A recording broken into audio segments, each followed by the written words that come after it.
Friends, நம்ம இன்னைக்கு இந்த வீடியோவில் எந்த விஷயத்தை பற்றி பேச போகிறோம், யாரை பற்றி பேச போகிறோம் அப்படின்னு சொல்லி கேட்டோம் அப்படின்னா, கோலிவுட்டையே ஒரு விஷயம் பரபரப்பாக்கியிருக்கு அப்படின்னு சொல்லலாம். அது என்ன அப்படின்னு சொல்லி கேட்டோம் அப்படின்னா, ஆக்டர் அண்ட் டைரக்டர் சேரன் இருக்கார் இல்லையா, அவர் வந்துட்டு பார்த்தோம் அப்படின்னா பிக் பாஸ் ஃபேமான ஆரியை வச்சு டாக்டர் ராமதாஸ் அவருடைய லைஃப் ஸ்டோரியை படமாக எடுக்க போகிறாரு அப்படின்ற நியூஸ் தீயா பரவிக்கிட்டு இருக்கு அப்படின்னு தான் சொல்லணும்.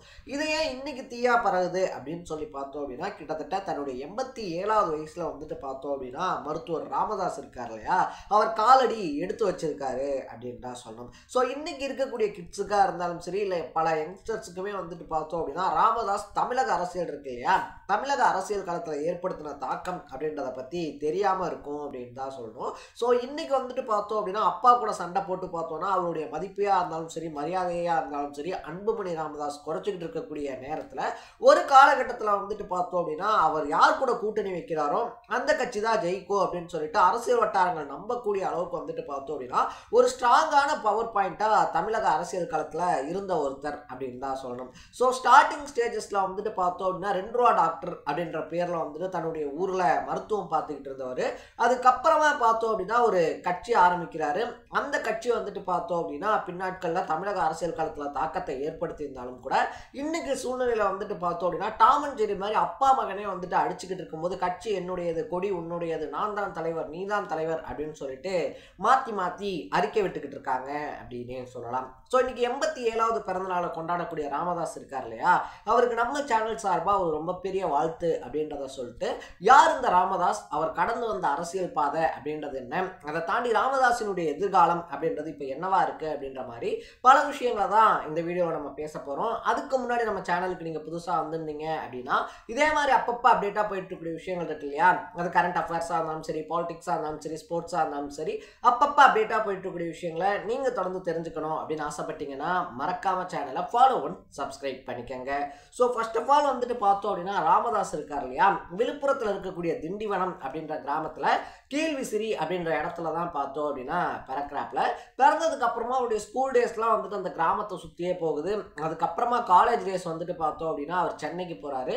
சென்னை மெடிக்கல் காலேஜில் படித்து முடிச்சதுக்கு அப்புறமா கவர்மெண்ட் ஹாஸ்பிட்டலில் ஒரு 3 வருஷம் ஒர்க் பண்ணுறாரு அப்படின்னே சொல்லலாம். ஸோ அப்படி ஒர்க் பண்ணதுக்கு அப்புறமா பார்த்தோம் அப்படின்னா தனியாக கிளினிக் வைக்கணும் அப்படின்ற ஆசையிலையும் மக்களுக்கு நல்லது செய்யணும் அப்படின்ற எண்ணத்துலையும் பார்த்தோம் அப்படின்னா ஒரு கிளினிக் ஆரம்பிக்கிறாரு.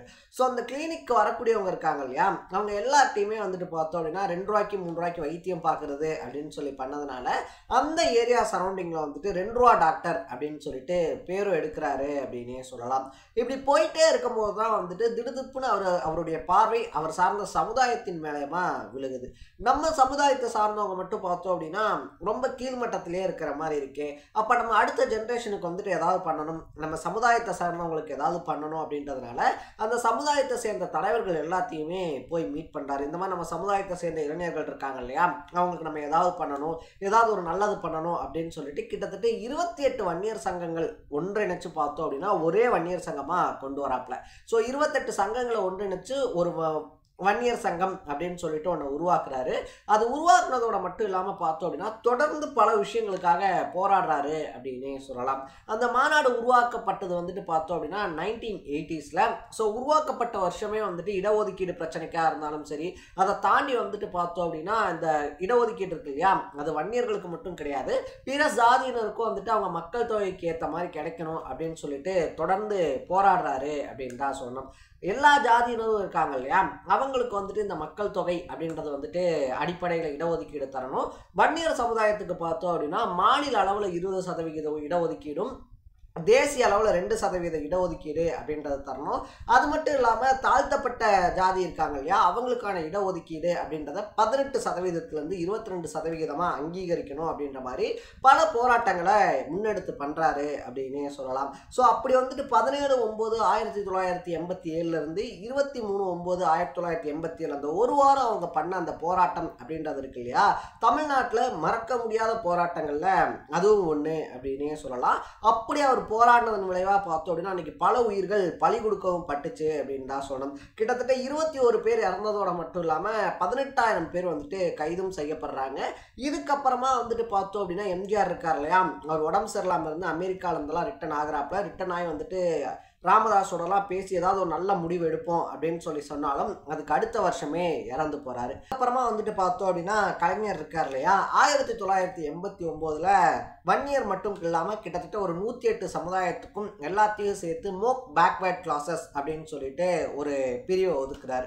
ஸோ அந்த மோஸ்ட் பேக்வேர்ட் கிளாஸஸ் இருக்கு இல்லையா, அதுதான் எம்பிசி அப்படின்னு சொல்லி இன்னை வரைக்கும் ஃபாலோ பண்ணப்பட்டுக்கிட்டு இருக்கு அப்படின்னே சொல்லலாம். ஸோ இது வந்துட்டு பார்த்தோம் அப்படின்னா ராமதாஸ் இருக்கார் இல்லையா, அவருடைய அரசியல் வாழ்க்கையில ஒரு பெரிய மைல்கல்லா பார்க்கப்பட்டுச்சு. அது மட்டும் இல்லாம 1988 அவர் பண்ண ஒரு விஷயம் அப்படின்றது பார்த்தோம் அப்படின்னா ரொம்ப பெரிய அளவுல பரபரப்பா பேசப்பட்டுச்சு அப்படின்னே சொல்லலாம். கும்பகோணத்துல குடிதாங்கி அப்படின்ற இடத்துல வந்துட்டு பார்த்தோம் அப்படின்னா தாழ்த்தப்பட்ட ஒருத்தர் இறந்து போறாரு.